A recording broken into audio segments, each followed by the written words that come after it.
Žiūrėkit, kokią audinę radau. A6, 14 metai, 67 000 mylių. Gražus ratukai, juoda spalva. Pažiūrėkit, kaip išsilaikus tokių metų mašina. Pažeidimas ant bamperio labai nedidelis apačioj, ant kokio bordiūro bus išvažiavęs. Gražus ratukai, parsiduoda draudimo kompanijos, spalio 20 aukcionas. Kol kas už ją yra pastatyta $5100. Vat dar yra per duris gavosi, čia nestipriai pasipoliruos. O čia realiai vat sparnas, nepasipoliruos ir duris reikia keisti ir sparnas. Čia labai nedaug. Bet žiūrėkit, ką aš jums norėjau parodyti. A6, o kitas ženkliukas TDI Quattro. Čia yra dizeliukas, 3 litrų. Šiek tiek bamperis yra pabraižytas, bet labai šiaip tvarkinga mašina, žinokit. Diskas vat yra įdėtas į bagažinę su padanga. Labai tokia švari mašina. To iššoksim į vidų, parodysiu, kas ten vidų gero. Pabandysim užvesti, jį kūrėsi ir važiuoja.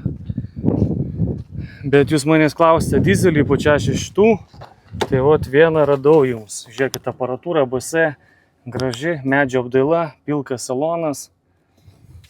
Sėdynė dar neišsėdėta taip žiauriai, šiek tiek, bet va nesuplyšusi niekas. Kaip 14 metų, 67 000 mylių tik tai ant dizelio.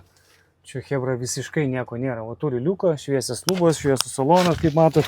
Čia reikia aišku pasidaryti cheminį, pabandom užsivesti. Akumuliatorius truputėlį pasėdęs, bet užsiveda ir dirbo kaip bitutė visiškai.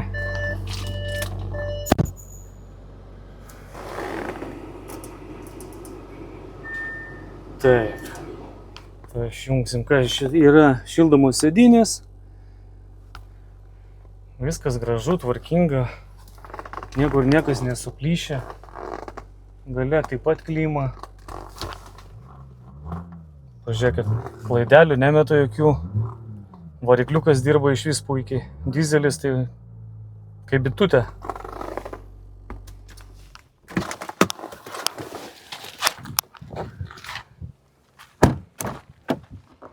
Galas irgi, pažiūrėkit, tvarkingas vat klima.